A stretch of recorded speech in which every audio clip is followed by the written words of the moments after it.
Hey there, Sales Funnel Nerd here. Welcome to day 25. Woohoo! Rolling along here. Today we're going to be talking about single and double opt-ins. So let's clear this up. Make sure that you understand what this is when people are talking about a single opt-in form or a double opt-in form. We're also going to talk about when to use them as well as what each one means. So single opt-in, double opt-in.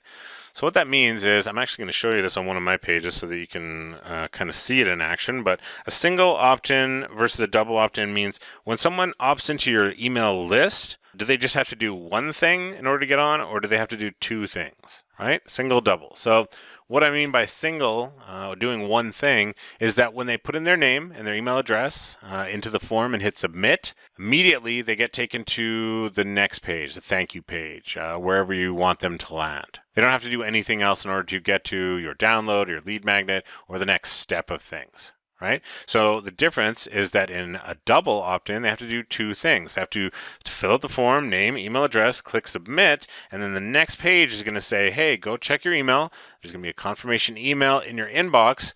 You have to click the link if you want to get on my email list, if you want to get this free report, get access to this free video, whatever it is, right? So they have to confirm twice that they want in. Name and email is one confirmation. The second confirmation is clicking that link in their email inbox. So what does that mean? Why do we want to have single or double? Like, what's the difference there? Well, single opt-in is, I pretty much always use single opt-in just because it's more of a speed and convenience thing for people signing up. For a double opt-in, you're definitely going to get a higher quality list because people have to go through an extra step in order to get onto your email list, right? So if you're just starting out, try single. It doesn't matter. If you want to go with double from the get-go, be my guest. I've never really ran into an article where someone said, oh God, I've used double opt-in. It's just been horrific. No one's signing up. If people want your stuff, if they're interested in your offer, your lead magnet, they will go through a quadruple opt-in if necessary in order to get the stuff if it's good, right? So don't worry about whether or not you have single or double. If you're just starting out and you want to get subscribers, you want to make it easy for them, me personally, I go with single, but it's up to you. So that's your homework for today, is to decide whether you want to have your forms be single or double opt-in. And I'm going to show you just quickly before we go over on mine how I configure it. It's going to be a little bit different on yours. If need be, just check with their support. Whatever your email autoresponder is, they will have information on how to configure single and double opt-in.